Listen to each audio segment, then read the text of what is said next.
Wolverine and Deadpool came out and was an instant success. Huge numbers, some of the biggest numbers, potential record breaker. It did break the hard R record. Maybe top movie of the year, etc. ... You know Disney has got to be pissed, because they just spent half a decade making it very clear they hate people of a certain race and gender, with systemic racism, white and male is stale, being tossed around their work environment, along with stick a chick in it and make her lame and gay. Yet a dozen Marvel shows and movies all blowing chunks getting combo breakered by two white dudes, the biggest thing since Endgame, full of white dudes, unless we count Sony Spider-Man with 3 white spider dudes. Could this be Disney learning that racism does not pay? Now, is the movie good? Compared to today's movies, yes.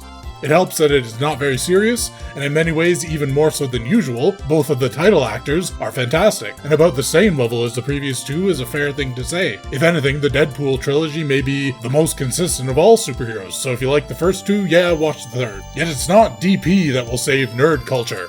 Never thought I'd say that, and this is where I pull a bait and switch.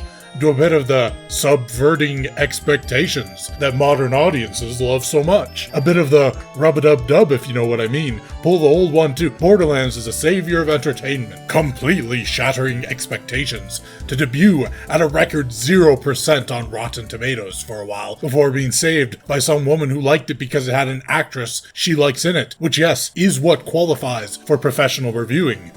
Mad Max The Golden Girls is going to save the nerd culture movies from their downward spiral. This has subverted my expectations by managing to be exactly as awful as everyone knew it would be the moment they saw that casting, and yet also worse. Nobody in the world ever said, hey, let's have these 20-year-old action-heavy adventurers be played by 90-year-olds who are 2 years from being too old to still qualify for the Elders discount. But nobody is a nobody quite like the wild and wacky willy wizard Randy Pitchford, beloved friend to all and hyper-popular video games fun guy. And Randy took to Twitter to make enemies with everyone.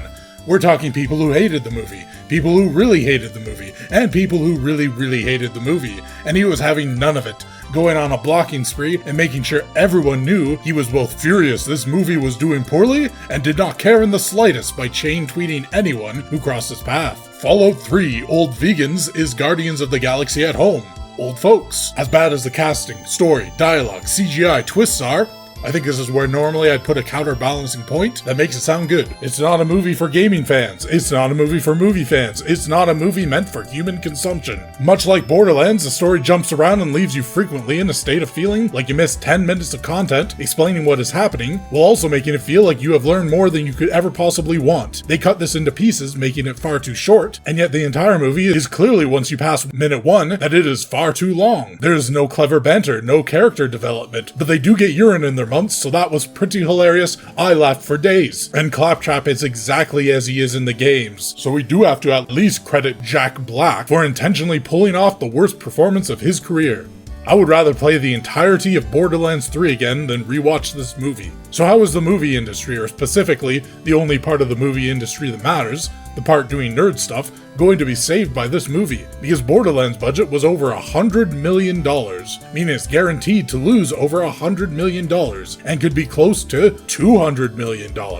Now, we all know by this point Hollywood is nothing but aristocrats who despise the rubes, living off the wealth stolen from the peasantry as they cavort with the other upper-class lizard people, but even they can't ignore a loss of this magnitude, starring some of their biggest darlings with an almost beloved IP. This was another one of those we were inspired by these 50 popular movies, but none of us played the game because we didn't want to be influenced by the only thing we should have been influenced by. You know, the sort of bafflingly stupid stuff they say every single time they get one of these nerd IPs in their hands, the disrespect to the fans, the disregard for all the material, and of course an extremely untalented team that for some reason thinks they can do better, only to show they absolutely cannot do better. And in this case, we're talking Borderlands, so if you can't even do better than that, holy Randy Pitchford. So when this loses over $100 million, Hollywood has either two choices. Give up on trying to make these sorts of movies when there is no plan to give it any care, and don't lose huge amounts of money, or start making these movies for the fans of the IP and get very easy successes.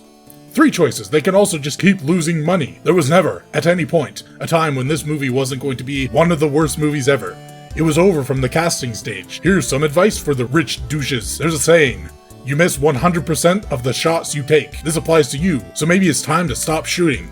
This movie sat at 0% for days.